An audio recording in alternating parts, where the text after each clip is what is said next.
Hello guys. Today I will be going over 5 versions of champions that I hated facing during the 9 years I've been playing League.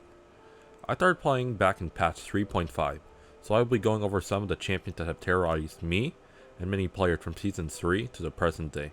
Without further delay, let's jump into the first champion. First champion I want to talk about is Master Yi. And I know that Master Yi has been a terror on the Rift for quite some time now. Whether it's the Yi Taric funnel or Pharaoh Flare, which I will get to later. The variant of Master Yi that I hate playing against the most was AP Master Yi. Back in the old days of League, they didn't want to force players to go specific builds on champions, which resulted in most champions having both AD and AP scaling in their kits like Old Sion, Israel, and Master Yi. The best way to describe old AP Master Yi would be if carrying his ult did all of its damage all at once rather than over 2.5 seconds. Master Yi's Q had 110% AP scaling, and his Meditate had a 400% AP scaling. Yes, I did not misread that. It used to have a 400% AP scaling. Combined with the fact that whenever Master Yi got a kill or an assist when he was in his ultimate, Master Yi would instantly reset all his abilities, including his ult. Old AP Master Yi was a pentakill machine, acing teams by himself if he was able to get just one kill or an assist while he was in his ult. The only thing that stopped Master Yi from getting any more pentas was when Riot reworked Master Yi back in patch 3.10, when he removed all of his AP scaling from his Q and heavily nerfing the healing on his W, making him the fast, auto-attacking samurai we all hate today. The next champion that I want to talk about is Pharaoh Flare Warwick. Pharaoh Flare was an item that upgraded after killing 25 large monsters or champion takedowns. When transformed into Pharaoh Flare, when you kill a large monster or get a takedown, you would add a stack to Pharaoh Flare, which would result in extra on-hit damage on your autos. This item was Riot's attempt to cater to the heavy farm style junglers at the time, like Master Yi, Udyr, and Shyvana. However, the biggest abuser of Pharaoh Flare was definitely Warwick. Old Warwick was a beginner-friendly jungler that helped teach players how to jungle with his amazing sustain from passive and point-and-click suppress ultimate.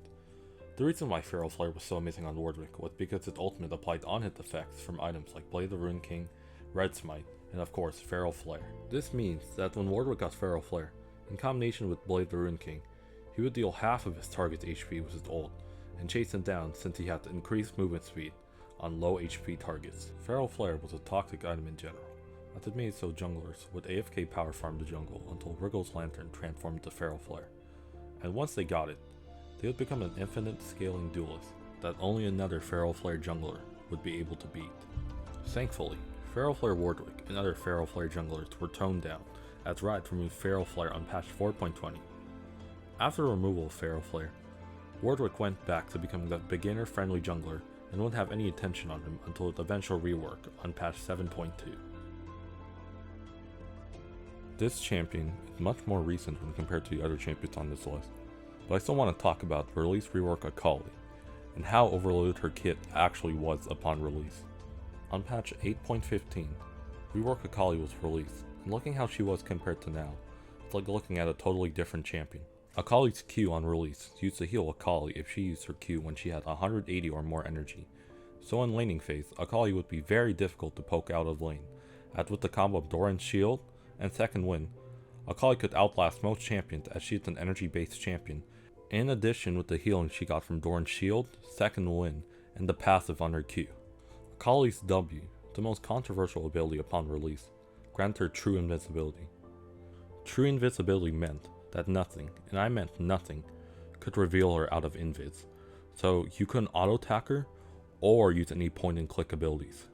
This also applied to towers as well, as if Akali used her Shroud when the tower was aggroed on her. The tower would drop aggro on Akali and target something else instead. This led to a frustrating playstyle to play against, as Akali could trade under an enemy tower, and the tower would only target her once during the whole exchange. Her E and ult are mostly the same, other than one little part of her ultimate, where on her first cast, she would micro-stun the target for 0.5 seconds. This micro-stun allowed Akali players to get a guaranteed hit with her Q and E, making her all in almost undodgeable. All of these little tools in Akali's kit made her a terror in both pro play and solo queue, to the point that Riot had to slowly remove little things from her kit one at a time to balance her.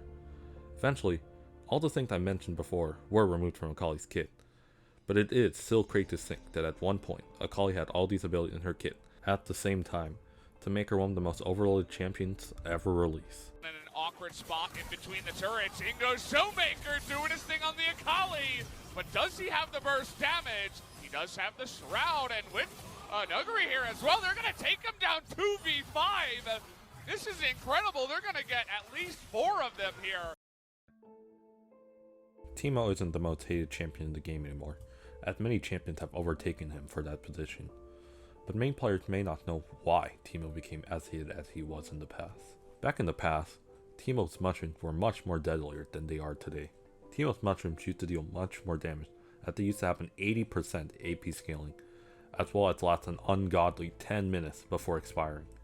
Teemo's mushrooms today only last 5 minutes, and while yes, Teemo can put down more mushrooms today, Teemo's mushrooms in the past could regularly deal 1/3 of your HP for just stepping on a mushroom. Back then, the only way to clear Teemo's mushrooms was to buy a pink ward, or to get Oracle's Elixir. Oracle's Elixir allowed the user and their team to see invisible units and attack them. The thing was, this effect only lasted 4 minutes and you used to lose it every time you died. So when it ran out, you had to spend another 400 gold to safely walk into the jungle versus Teemo.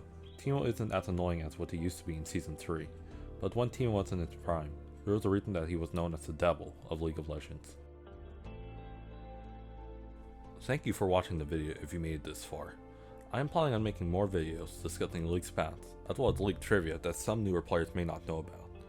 Thank you for watching, and I hope to see you on the next video.